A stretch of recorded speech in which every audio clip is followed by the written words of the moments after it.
So this dusts off the last variation. If you have more variations you want me to recommend to play against the London system, let's do it.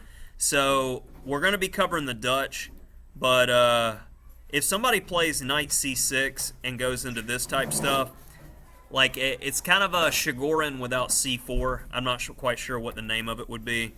You just get a reasonable playable position, and again we saw that theme when a bishop goes to d6, we drop back to g3. So castle, castle, knight f5, c4, and I'm going to show you the rest of this example game played by Grandmaster Ian Rogers.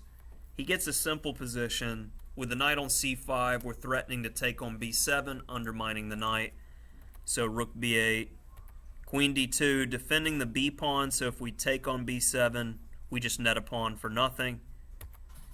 A lot of pressure on the c file. And now expansion in the center. White's just better this entire game with no real issues. It's lovely watching how clean some grandmasters can just play a position. Now he swaps gears and starts going for a mate over here. This nice knight f6 check. And after takes, Black realizes that he's getting the L no matter what he does and had enough and resigned. So, knight c6 is nothing to fear. Now the Dutch.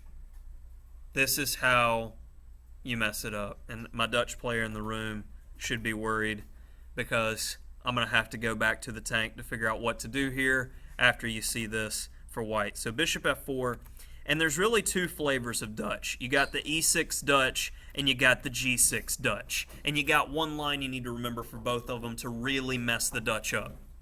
So, against the g6 Dutch, you should be thinking, we're going with the h-pawn to open stuff up. So, h4. And now, the main move after h4 is for Black to play h6. If he ignores it, let's talk about that first. Bishop g7, h5. It's not fun if you play knight takes h5. Or g takes h5 for that matter. This position is better for white. It is not fun to play. I mean, do you want to go this way? Do you? I got more than my material's worth. You can take a look at that one at the engine. The engine will tell you all the ways to just beat Black. So, going back to this move h6. Now, this is a neat idea, only played once in a Grandmaster game. Christian Schrillo was playing white, a very popular streamer. He starts with queen f3. And the idea is, I want to get to this weakness as quick as I can. If Black plays a move like knight c6 here, this is delicious. Queen g3, and you have the choice between queen takes g6 mate or bishop takes c7. Either way, you got some serious problems to contend with in the position. So Black, of course, plays d6, and on queen g3, you got to play this unnatural move, rook g8. Bishop c4, tickle tickle on the rook, e6, knight d2, and f3, keeping pieces out.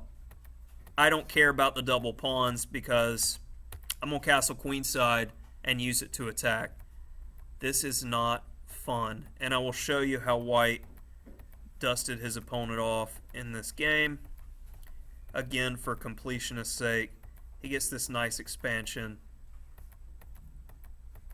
And they keep opening the files. I keep expecting them to keep it closed, but no. Aggressive players like the positions open. And the exchange helps. We'll see how he wins the ending. Make sure your opponent keeps the pawns on the same color as his bishop. You can't push the pawns forward. They get isolated and they fall. You die. All right. And that was a game from actually the Pro Chess League. And in January, the Pro Chess League is going to start back up, and we'll be doing live coverage well, I don't know about live coverage, but I'm definitely going to be showing the Miami Champions Game of the Week. And it hasn't been announced yet, but if you're watching this video, you'll know that we've got Pavel Elyanov, a dirty dirty grandmaster who has been in the top 10 players in the world on our team this year. So expect great things. So how to beat Nick's Dutch. So after bishop f4, we come back to the e6 variation. So here's the key idea. Normally, these guys want to play b6. And if they're not playing b6, my idea is going to be to play h3, g4 to get as aggressive as humanly possible. So I start with h3. So if he goes bishop e7, I'm throwing g4 out there, and we're already having a good time. Because if he takes, I mean, what is he going to do? h6? All right, you done, son. That's it. It's over. This isn't fun at all. So they go b6 to dissuade you from playing g4 so you can play bishop b7. Well, you go bishop e2. And when he goes bishop b7, you're like, okay, well, I'm going to go ahead and get rid of this idea. Takes. I'm hitting your rook, so you got to stop that. And now knight d2.